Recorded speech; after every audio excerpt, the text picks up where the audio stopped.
Dios les bendiga, amados hermanos. Vamos a dar inicio a esta transmisión. Oremos al Señor. Padre Celestial, en el nombre del Señor Jesucristo, venimos delante de tu presencia. Señor, te agradecemos lo bueno que has sido con todos nosotros. Ahora, Padre Santo, disponemos nuestro corazón, abrimos nuestro corazón para ti, para tu palabra, y te rogamos que tu Espíritu Santo nos guíe nuevamente a toda la verdad. Señor, muchas gracias por mis hermanitos que ya están de pie, que van a recibir tu palabra. Señor, gracias, Señor, por todo lo que has estado haciendo con nosotros. En el nombre de Cristo Jesús. Amén. Hoy veremos Hebreos capítulo 2, desde el verso 5 en adelante. El título de esta transmisión es Semejante a sus hermanos. Se refiere al Señor Jesús. Muy bien, hermanitos, como hemos visto desde el inicio de Hebreos, acerca de la comparación para que se vea que el Señor Jesús es mayor, la comparación con los ángeles, ya que los judíos creían, estimaban, y para ellos eran muy importantes los ángeles. Y se retoma nuevamente ese tema y abarca más todavía. Y Hebreos, hermanos amados, es un libro doctrinal en grande manera, espiritual, teológico, doctrinal, acerca de nuestro Señor Jesucristo. Muy bien, damos inicio. Hebreos 2, verso 5. Dios no sujetó a los ángeles el mundo venidero, acerca del cual estamos hablando. O sea, quiere decir que lo que viene no es promesa para ángeles, o que ellos vayan a tener dominio sobre el mundo venidero. Ahora dice el 6. Al contrario, alguien testificó en cierto lugar, diciendo: ¿qué es el hombre para que te acuerdes de él? ¿El ser humano para que lo visites? Le estoy leyendo, mis hermanitos, la versión 95. Le voy a leer la versión 60, verso 6. Pero alguien testificó en cierto lugar, diciendo: ¿qué es el hombre para que te acuerdes de él? ¿O el hijo del hombre para que le visites? Le hiciste un poco menor que los ángeles, dice el 7. Lo coronaste de gloria y de honra. Le pusiste sobre las obras de tus manos. Muy bien, quiere decir que al hombre le dio dominio sobre las obras de sus manos, o sea, sobre la creación. A los ángeles no. Dice, hermanos amados, le conecto nuevamente el 6 en adelante con la versión que uso, 95. Dice al contrario. Alguien testificó en cierto lugar diciendo: ¿qué es el hombre para que te acuerdes de él? El ser humano para que lo visites. Lo hiciste un poco menor que los ángeles. Lo coronaste de gloria y de honra, y lo pusiste sobre las obras de tus manos. Todo lo sujetaste bajo sus pies. En cuanto le sujetó todas las cosas, nada dejó de que no le sea sujeto, aunque todavía no vemos que todas las cosas le sean sujetas. Habla del hombre, hermanitos amados, y también se va a referir a nuestro Señor Jesús. Dice la palabra, verso 9.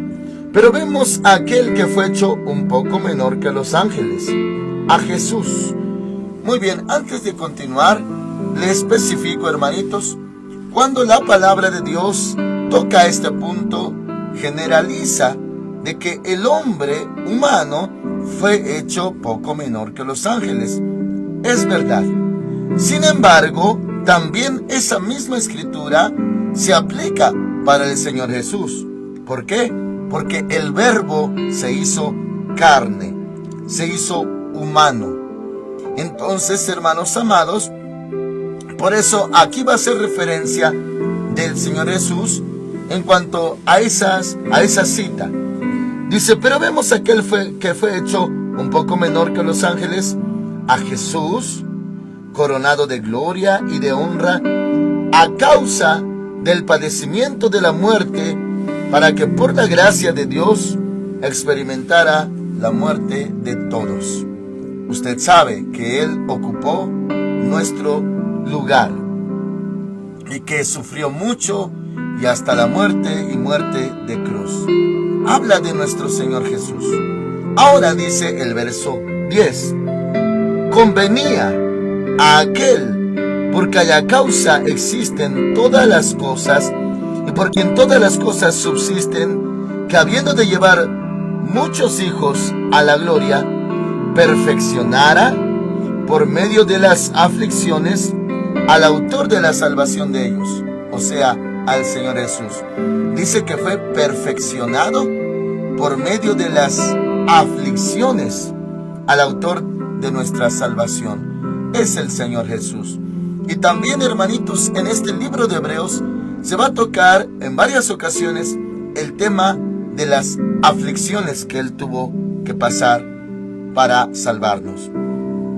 Dice ahora, versículo 11, porque el que santifica y los que son santificados de uno son todos, por lo cual no se avergüenza de llamarlos hermanos.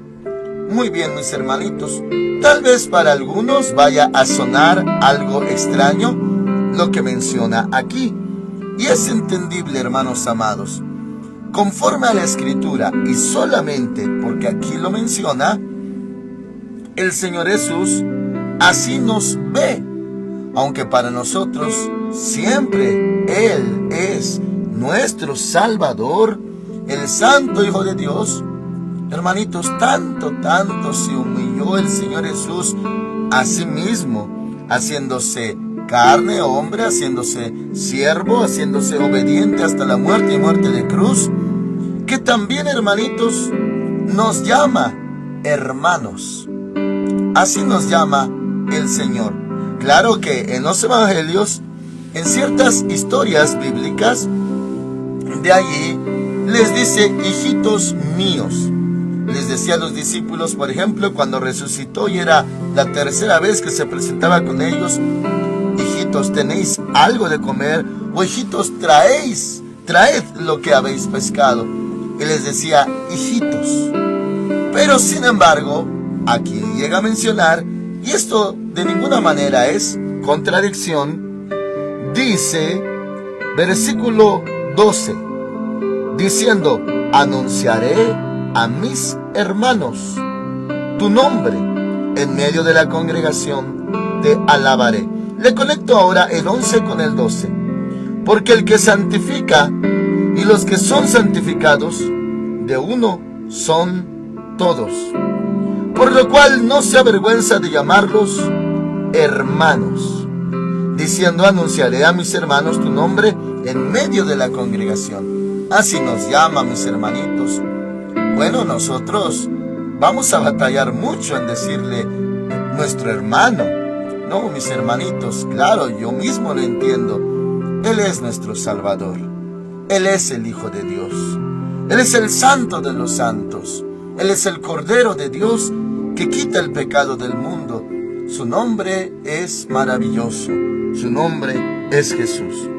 Pero sin embargo, Él es el que se refiere así de nosotros, como sus hermanos. Ahora dice el 13, y otra vez dice: yo confiaré en Él. Y de nuevo, aquí estoy yo con los hijos que Dios me dio. Muy bien, ahora los menciona como hijos. Vamos al 14. Así que por cuanto los hijos participaron de carne y sangre, nosotros, humanidad, así como Dios nos creó, Él también participó de lo mismo, para destruir por medio de la muerte al que tenía el imperio de la muerte, esto es al diablo. Aquí se refiere, hermanitos, que el Señor Jesús destruyó a través de su muerte al diablo. Efectivamente, hermanitos, el diablo está destruido, solamente que no se lleva a efecto su sentencia. Pero mientras se dice, y así es, de nuestro Señor Jesús se dice: el que era, el que es y el que ha de venir. Del enemigo, hermanos amados, se refiere la Escritura diferente: el que ya no es. O sea, hermanitos amados, a la verdad ya está sentenciado. El enemigo, hermanitos, aunque todavía está haciendo su obra y en la gran tribulación todavía hará pues su obra de destrucción, así también, hermanitos, ya aunque todo está delineado, pero para Dios Él ya está destruido. El enemigo ya está sentenciado y ahora viene el efecto de la sentencia, que cobre vigor la sentencia. También así se refiere de la bestia, el que está contra Cristo, llamado también anticristo. Para ellos el Señor se refiere, como para el diablo, el anticristo también, que eran y ya no son o ya no es. Solamente le leo rápidamente Apocalipsis 17, verso 8. Nada más para que usted vea cómo para Dios, aunque para nosotros es un futuro, para Dios está hecho. Dice Apocalipsis 17, 8. La bestia que has visto era y no es. Era y no es. Y está para subir del abismo e ir a perdición. Y los moradores de la tierra, aquellos cuyos nombres no están escritos desde la fundación del mundo en el libro de la vida, se asombrarán viendo a la bestia que era y no es y será. ¿Cómo se expresa Dios en este caso del personaje bestia o anticristo? Y hermanos amados, es que así piensa Dios. El diablo, aunque está todavía en este presente vigente, real, hace su trabajo, matar, robar, destruir. Lo mismo será en la gran tribulación y al final del milenio. Para Dios, Él ya no es. Era, pero ya no es. Y a diferencia de nuestro Señor Jesús, el que era, el que es y el que ha de venir.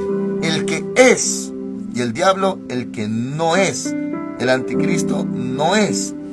O sea, ya está sentenciado. Le menciono esto, hermanitos, por lo que dice el verso 14. Así que por cuanto los hijos participaron de carne y sangre, Él también participó de lo mismo, para destruir por medio de la muerte al que tenía el imperio de la muerte, esto es, al diablo. Sí, para Dios el diablo ya está destruido. Y fue destruido a través de la muerte de nuestro Señor Jesús. Es lo que dice aquí. A la mitad del 14 dice, Él también participó de lo mismo para destruir. Destruir. Oh, mis hermanos amados, efectivamente el Señor destruyó. Dice, para destruir por medio de la muerte al que tenía el imperio de la muerte. Esto es, al diablo. Sí, para Dios el diablo ya está destruido. 15. Y librar a todos los que por temor de la muerte estaban durante toda la vida sujetos a servidumbre. En este caso, hermanos amados, pues antes estábamos muertos en delitos y pecados, ya no. Ahora tenemos vida en abundancia a través de nuestro Señor Jesucristo, vida eterna. Ahora, dice el 16, ciertamente no socorrió, aquí habla de nuestro Señor Salvador, no socorrió a los ángeles, sino que socorrió a la descendencia de Abraham. Oh, mis hermanitos, si hay ángeles, y veíamos, por ejemplo, en la predicación de anoche, aquí en Ministerios Filadelfia, veíamos la carta de Judas, epístola de Judas, hermano de Jacobo, y se veía que también posiblemente hermano carnal del Señor Jesús. Él hablaba también de que ángeles no guardaron su dignidad y fueron hechos presos en prisiones eternas y un día serán juzgados. Y no son los demonios que andan libres, sino están presos actualmente. Bueno, esto también se aúna a esa línea. Dice, versículo 16, ciertamente no socorrió a los ángeles. Cristo, hermanitos, nuestro Señor, no vino a morir por los ángeles. No vino a salvar ángeles. Vino a morir por los pecadores. Y habla de nosotros, nos incluye y habla de la descendencia de Abraham. Ahora el 17. Por lo cual debía ser en todo, y esto tenía que ser así, hermanitos, en todo semejante a sus hermanos. O sea, forzosamente, mis hermanitos, tenía que tomar forma humana. Hermanitos, esto así tenía que ser. Esto también va mucho más allá de nuestra comprensión, pero en esto poco y sencillo le explico. Mire, los hijos de Dios, hermanitos, siendo humanos, para que fuésemos expiados, perdonados, seamos justificados, el Señor lo podía hacer de muchas maneras, porque para Él no hay nada imposible. Pero Dios, que es verdadero, es fiel y verdadero, y Él no puede negarse a sí mismo. Él es santo, santo, santo. Mis hermanitos, para ahondar un poquito más a este respecto, le voy a hacer mención con ejemplos terrenales. Por ejemplo, mis hermanitos, hablemos de la autoridad, al nivel que sea, pero la autoridad. Por ejemplo, un presidente, un político, gobernante, rey, presidente municipal, todos los que tienen autoridad. Hermanitos, hay ciertos delitos como tráfico de influencias, abuso de poder, abuso de autoridad. Estoy hablando de lo terrenal, mis hermanitos. Esos delitos, esos cargos están muy penados y llevan a una sola dirección. Se le llama corrupción. Mover las cosas a conveniencia, manipulando, pero no sujetándose a la misma ley y, en nuestro caso, a la Constitución mexicana.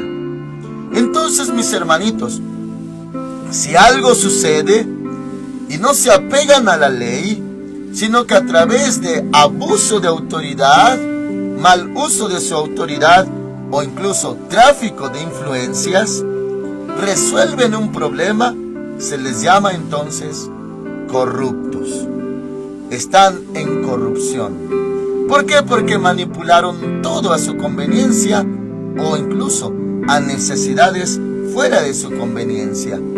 ¿Cómo obraron? ¿Cómo resolvieron? ¿Cómo, hermanitos amados, trataron un problema? Ahora, a ellos se les llama corruptos por obrar haciendo uso de su autoridad. Y aparentemente se resolvió un problema, o, hermanos amados, algo se hizo al respecto, pero de una manera incorrecta. Ya ve que en el mundo dicen que el fin justifica los medios. O sea, la causa, el objetivo, el propósito, con que sea bueno, justifica que los medios no hayan sido tan buenos. Eso pasa terrenalmente. Ahora, hermanitos amados, si habláramos de la palabra legalidad, en cuanto a las cosas de Dios y la salvación, imagínese usted que Dios hubiera dicho, bueno, salvamos al hombre, simplemente cambiamos o pasamos por alto alguna ley, una ley, por ejemplo, del Antiguo Testamento, que dice, el alma que pecare ciertamente morirá. Y que ahora el Señor cambiara su ley y dijera, siempre no, ahora que ya no mueran. entonces se negaría a sí mismo, porque Él es el que hizo estas leyes. Y Él es la palabra. El Señor Jesús es el verbo, Él es la palabra. Entonces, supongamos, hermanitos, la ley del Señor dijo: el alma que pecare ciertamente morirá. Y también dice en el Nuevo Testamento: la paga del pecado es la muerte. Antiguo Testamento y Nuevo Testamento concuerdan en ello, en cuanto al pecado.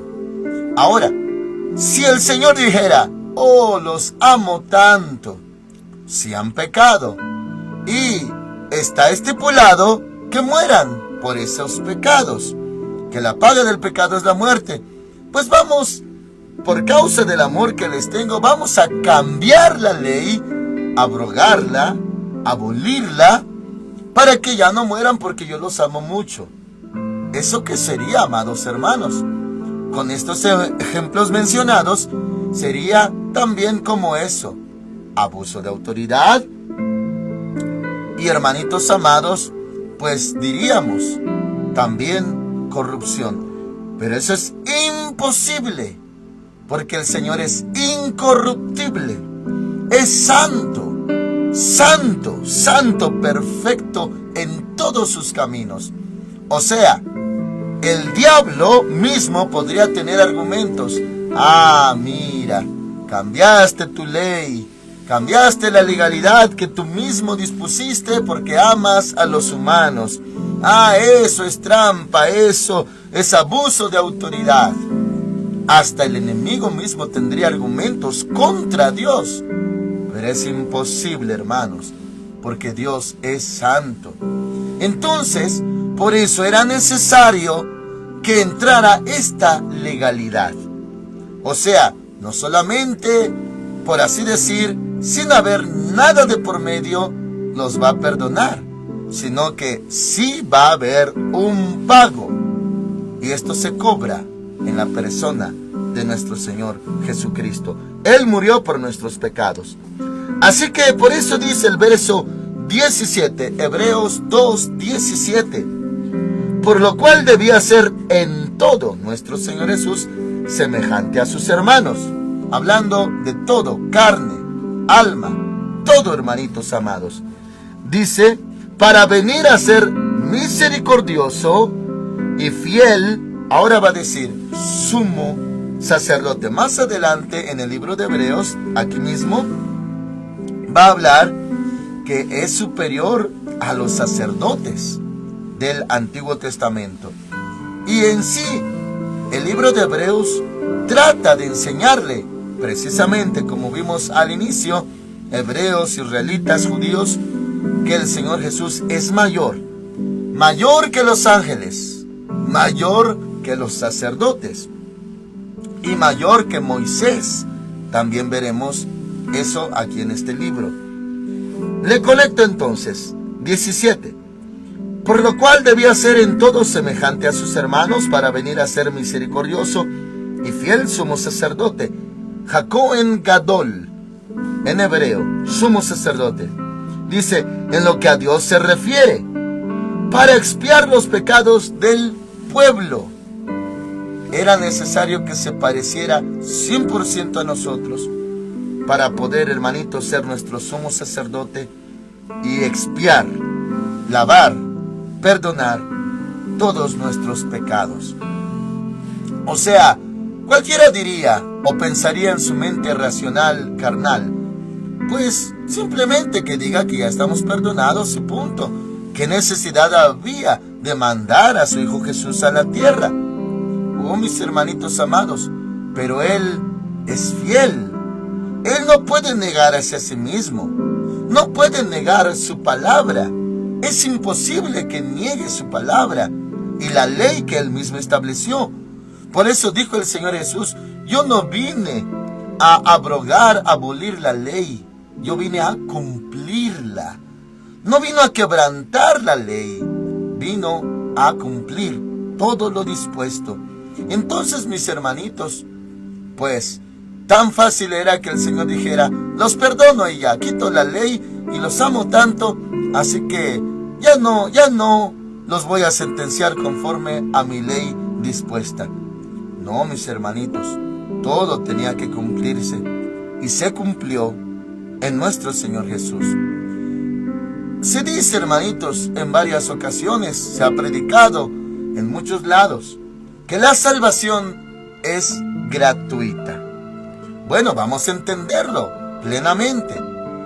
No fue gratis, sí costó.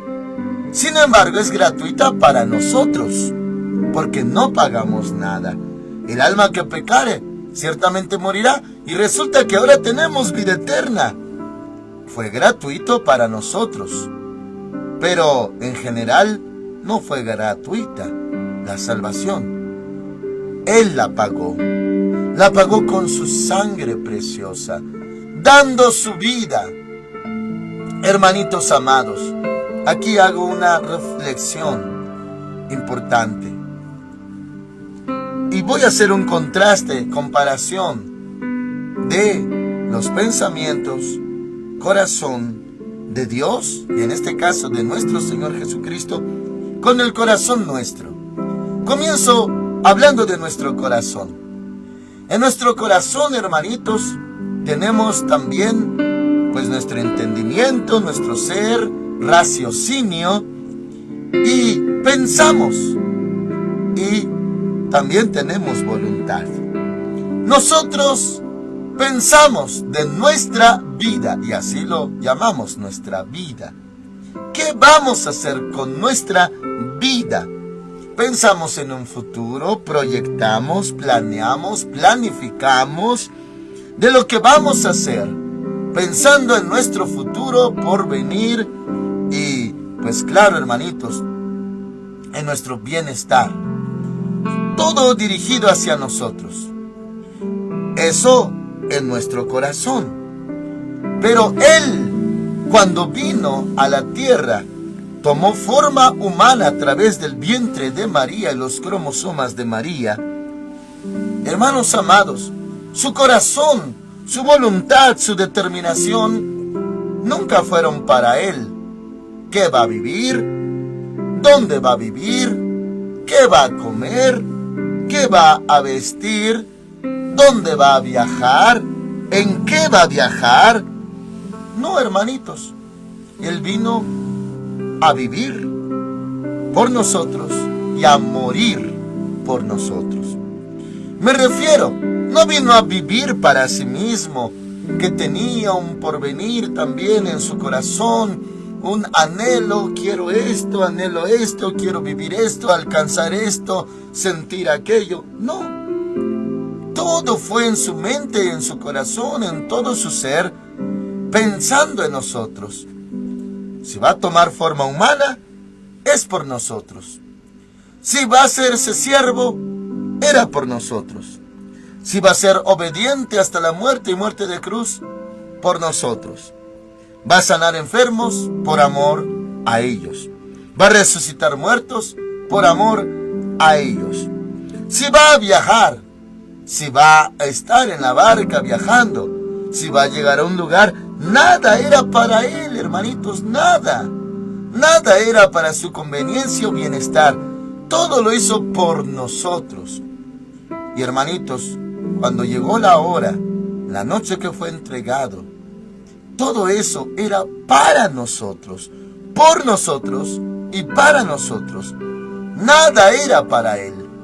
Ahora, la reflexión a la que quiero llegar es que nosotros no pensamos así. Usted se ha dado cuenta. Nosotros no estamos pensando por Él y para Él. Estamos pensando por mí, para los míos, para los que yo amo, para mi familia, los de mi sangre, mi bienestar, todo lo que encierra lo nuestro. Voy a hacer esto para mi familia. Voy a hacer esto para mí, porque yo quiero, yo anhelo, yo necesito, yo deseo, yo quiero alcanzar, yo quiero tener, yo quiero lograr. Todo es yo. Y hermanitos, todo es para uno, para mí, para los míos. ¿Quién piensa en Cristo? ¿Quién, hermanos amados, se mueve pensando solamente para su gloria, actuando solamente para su gloria? Eso es lo que dice la Escritura cuando se menciona que cada quien busca su propio provecho. Y instruye, no busquéis vuestro propio provecho, sino el de los demás. Así que, mis hermanitos, por eso Filipenses dice que haya este mismo sentir que hubo también en Cristo Jesús. Porque cada uno, hermanitos, en verdad ha buscado su propio provecho. Para esto le doy referencia, amados hermanos. Vayamos ahí al libro de Filipenses para tener, hermanitos, referencia acerca de esto. Acompáñeme, por favor, al libro de Filipenses. Le voy a leer capítulo 2, versículo 3 en adelante. Filipenses 2, 3 en adelante. Nada hagáis por rivalidad o por vanidad, antes bien con humildad, estimando cada uno a los demás como superiores a él mismo. 4. No busquéis vuestro propio provecho, sino el de los demás. Haya pues en vosotros este sentir que hubo también en Cristo Jesús. Puede notarlo, que ya no vivamos para nosotros, que ya no busquemos nuestro propio provecho. Y dice el 5, haya pues en vosotros este sentir que hubo también en Cristo Jesús. ¿Cuál sentir? Él, siendo en forma de Dios, no estimó el ser igual a Dios como cosa que aferrarse. No se aferró a su bienestar, siendo el Verbo allá en el cielo, antes de venir aquí, hermanitos. No se aferró a ese bienestar. 7, sino que se despojó a sí mismo. Tomó la forma de siervo. Se hizo semejante a los hombres, humano. Más aún, hallándose en la condición de hombre, se humilló a sí mismo, haciéndose obediente hasta la muerte y muerte de cruz. Por eso Dios también lo exaltó sobre todas las cosas y le dio un nombre que es sobre todo nombre, para que en el nombre de Jesús se doble toda rodilla de los que están en los cielos, en la tierra y debajo de la tierra, y toda lengua confiese que Jesucristo es el Señor, para gloria de Dios Padre. ¿Puede notarlo, hermanitos? ¿Quién piensa así? Sin embargo, aquí dice, haya este sentir que hubo también en Cristo Jesús. La mayoría no piensa así, mis hermanos. Solamente piensan en lo terrenal, en los suyos. ¿Por qué los siervos de Dios, que estamos conscientes del llamado, del llamamiento que Él nos hizo, por qué somos capaces de dejar hasta nuestra propia casa, nuestra propia familia y a los nuestros? Porque Él nos llamó. Y Él dijo, si alguno quiere ir en pos de mí, niéguese a sí mismo, tome su cruz cada día y sígame. El llamado, hermanitos, el que oyó el llamado del Señor y le obedece, atiende a su voz, deja todo. ¿Por qué? Porque Cristo dejó todo. Dejó todo. Dejó su deidad en el cielo. Omnisciencia, omnipresencia, omnividencia, inmutabilidad, eternidad. Todo lo dejó. Omnipotencia, todo lo puede, pues todo eso lo dejó. Mientras se hizo carne. Él dio su vida. Y cuando decimos dio su vida por nosotros, abarca todo. No solamente de que murió en la cruz. No, Él vivió por nosotros y murió por nosotros. Nada para Él. Él no recibió nada aquí. Al contrario, sufrió lo más triste que usted se pueda imaginar. porque Él es varón de dolores, rechazos, desprecios, crudezas, crueldades, sufrió el Señor por los hombres, y los hombres le hacían daño. Se burlaban de Él. Tenía sed, le daban vinagre. Y hermanitos, un menosprecio y un desprecio que sufrió. Él no buscó lo suyo. Y nosotros pensamos que le damos a Él por el hecho, pues, de hacer algo o servirle en algo. Pensamos que estamos dándole la gran cosa, cuando en verdad Él se dio todo a sí mismo. Y es más, Él mismo, sumo sacerdote, Jacob Gadol, también Cordero Santo. Y al decir el Cordero de Dios que quita el pecado del mundo, el sacrificio perfecto. ¿Y por qué no decir la ofrenda perfecta? Él ofrendó su vida, sacrificó su vida, un sacrificio perfecto. Nada para Él, todo fue por y para nosotros. Así que, hermanitos, cuando Él nos llama a su servicio, no le damos la mitad, no le damos el 50%, 20%, 10% de nuestra vida. También le damos todo. Dejamos todo. Y decía el apóstol Pablo: ya no vivo yo, mas Cristo vive en mí. También se le conoce como esclavos de Cristo, siervos de Cristo. ¿Habrá alguno, hermanitos, que quiera adoptar, como dice Filipenses, haya en vosotros este mismo sentir? Hermanitos amados, si usted gana su vida o vive para sí, perderá su vida, dice la palabra. Pero si pierde su vida por causa de Él, la hallará, la ganará. Y hermanitos, vale la pena. Hoy, en nuestra generación, la gente ya no le está dando al Señor Jesús. Al contrario, le está quitando lo que a Dios le pertenece, quitando del corazón. No se lo están dando a Dios, se lo están dando a otras cosas. Y dijo el Señor: dame, hijo mío, tu corazón, y miren tus ojos por mis caminos. ¿Quién lo hace en nuestra generación, hermanitos? La mayoría está buscando solo su propio provecho. Bueno, volvemos a la escritura en Hebreos. Le conecto el 17 con el 18 para concluir. Por lo cual debía ser en todo semejante a sus hermanos, para venir a ser misericordioso y fiel sumo sacerdote en lo que a Dios se refiere, para expiar los pecados del pueblo. Pues en cuanto Él mismo padeció siendo tentado, es poderoso para socorrer a los que son tentados. Hermoso tema, hermanitos. Él sabe qué es ser tentado. ¿No cree usted que no? Pero nunca pecó. Fue tentado hasta por el mismo diablo en persona, pero nunca pecó.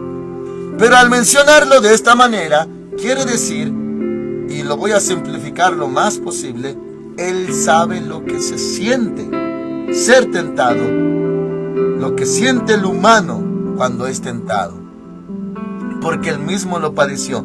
Pero Él nunca pecó. Él es santo, santo, Hijo de Dios. Pues en cuanto Él mismo padeció, ¿qué padeció? Siendo tentado. Sí, hermanitos, en todo y hasta en lo que usted no se imagina, Él fue tentado. Dice, es poderoso para socorrer a los que son tentados. Podemos usar la palabra, hermanitos, no está aquí, pero para hacerlo más entendible, que Él comprende a los que son tentados. ¿Por qué los comprende?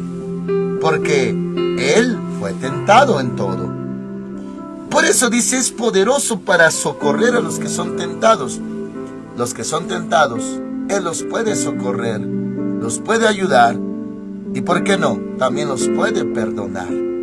Así es el Señor, Y él pasó por lo mismo y aún más intenso, porque en ocasiones usted y yo, hermanitos, claro que somos acosados y tentados por el enemigo, pero al ser él el Hijo de Dios, cuando vino por primera vez en carne, toda la atención del diablo estaba sobre él, contra él. Ya el diablo no viajaba, ya no andaba que de este continente al otro, porque él no es omnipresente como nuestro Señor. El Señor está en todos lados. El diablo tiene que viajar. Él no es omnipresente porque no es Dios. Así que ya no viajaba. Toda su atención estaba contra el Señor Jesús. Y él fue tentado en todo, pero nunca pecó. Es poderoso para socorrer a los que fueron tentados. Amén. Oramos al Señor. Padre Santo, muchas gracias por tu palabra. Gracias por nuestro Señor Jesucristo.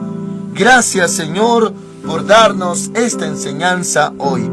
Sean muy bendecidos mis hermanitos y que haya también este sentir que hubo en Cristo Jesús.